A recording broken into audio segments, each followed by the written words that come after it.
We are coming up on the half hour. If you are just joining us here on OpenLine, first of all, thank you. We are talking about efforts to legalize marijuana across the state of Tennessee, whether it be medically or recreationally. Go ahead and give us a call if you would like to chime in on this topic. 615-737-PLUS is the number. Kevin Caldwell is joining us. He's with the Marijuana Policy Project. He is in New Orleans tonight, so I appreciate you joining us from there, Kevin. I do want to talk to you right before we jump back to these callers about the criminal justice system. And even as Tennessee works to legalize marijuana, which we haven't made a lot of progress in that, we have made baby steps in decriminalizing marijuana. Let's talk about why that's important.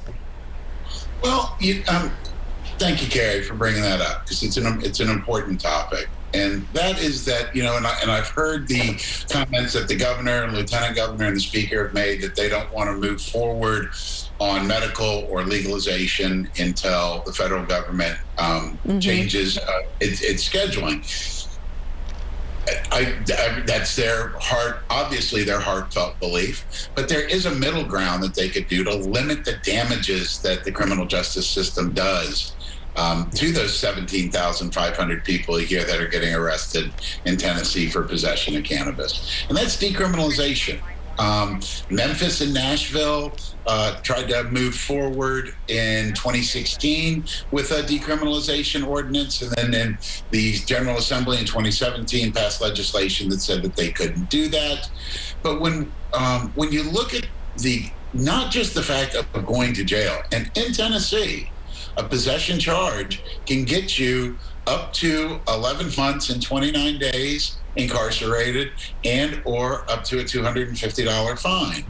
And I mean, those are very serious consequences. I think those consequences are much harsher than whatever perceived damage that this plant could do. But also, they haunt somebody for the rest of their life. They may, if they're incarcerated for a couple of days before they get out, they could lose their job, or they could lose future employment opportunities. They could lose the ability to get a security clearance, professional licenses. They could lose the ability to get an education loan, housing assistance. There are just so many things that can haunt people for decades after an arrest for simple cannabis possession.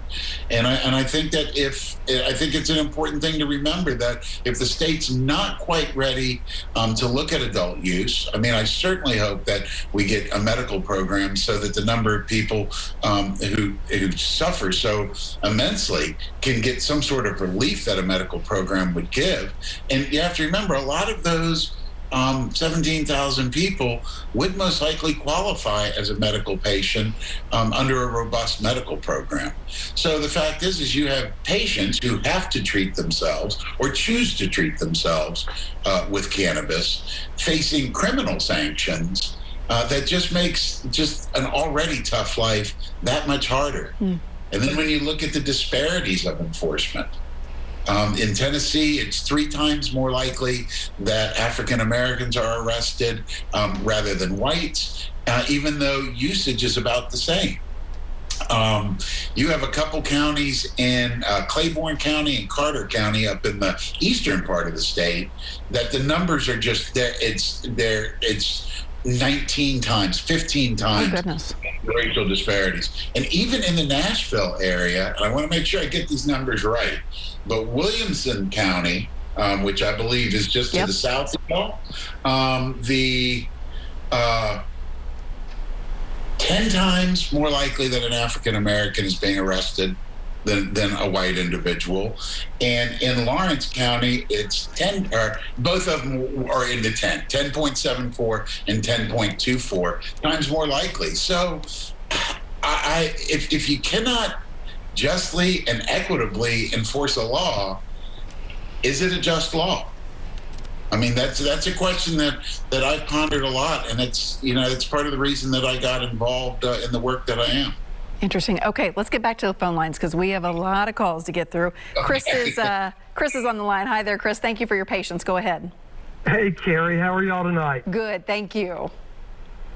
I just wanted to make a comment and just to let y'all know that we are for legalization of medical marijuana for those that need it. and especially, and that's probably about 2% of the people in the state, maybe 3%. But recreational marijuana is where it's at, and I think the state of Tennessee needs to get on the ball and get it together. We are a tourist state. We draw more people in from the country. We will sell more marijuana in this state than just about any other state in the union, maybe besides Colorado. But we are just so tired of waiting on this to pass. And, you know, like you say, the decriminalization of it has got a lot to do with it. But the state can do it. Listen, I'm tired of driving to other states and buying it and, you know, worrying about trafficking it back to Tennessee. And, you know, I know that the state of Illinois, they just passed it a while back, and the tax they charge on it is 24-point-some%. Wow. It's sealed in a jar. It tells you what the THC percentage is, what the CBD percentage is. And, I mean, but 24% tax, come on. That's a little excessive, but, you know, whatever it takes to get it legalized in the state. If the state capital, all the people down there would realize how many billions of dollars that this will bring in years to come, Tennessee will be sitting pretty forever. Chris, so I'm all for it. I just hope we get it passed. Yeah, it looks like it's going to still take a while. Chris, thank you for calling in. I want to get to our next caller here. We have Carol on the line. Carol, hello, good evening. Hello. Thank you for having me. Absolutely. I appreciate your show. It's a good show, and I'm glad it's out there for everybody to hear. Thank you. The reason I'm calling is my husband was going to a pain clinic.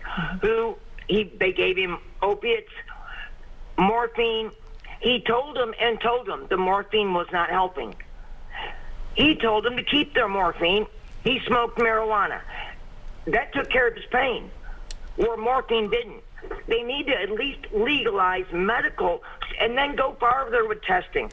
CBD doesn't do anything. They've come a way where they found out how to get things from the CBD. So technically, a form of it's already out there. You just got to pay through the nose to get it. Mm-hmm. And that's all I have to say about it. I don't smoke it myself, but I know plenty that carry urine around in a little bottle. So if they get a drug test to where they work, they've got clean urine. Because they can't afford to lose their jobs over something so simple. Yeah. Thank you. You guys have a nice day. Carol, thank you for sharing your story tonight. We're going to go to Rick next. Rick, the floor is yours. Go ahead. Well, thank you very much. You know, I've been smoking marijuana a long, long time. In 1983... Rick, speak up just a little bit because we want to be able to hear you. In 1983, I was a student at Middle Tennessee State University.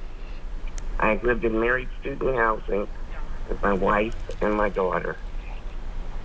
I was arrested for an ounce of marijuana. I was kicked out of college.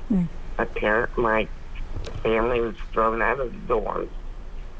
They had to go find a place. My wife and her 4-year-old daughter had to go find a place to live. I was sentenced to a year.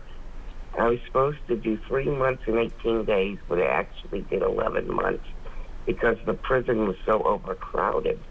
They couldn't get to me in time to let me out when I was supposed to get out. So it's a horrible law, and it hurts a lot of families, and it hurts a lot of people.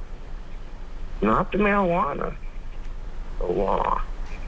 And as far as the pain clinics, I don't even want to start with the pain clinics. That's just the worst scenario I've ever seen. Well, Rick, that's all I have to say. Thank you for sharing your story. We appreciate you calling in tonight. That's what this show is all about. And I want to get to another caller here before I'm going to have to take another break. I believe it is Rain. Rain, are you on the line? Right. Rain, can you hear us? Okay, I'm going to put you on hold, Rain. I think I'm going to try there. And you know what, Kevin? We're going to sneak in another quick break, and when we come back, we will get to more callers. Stay with us. Absolutely.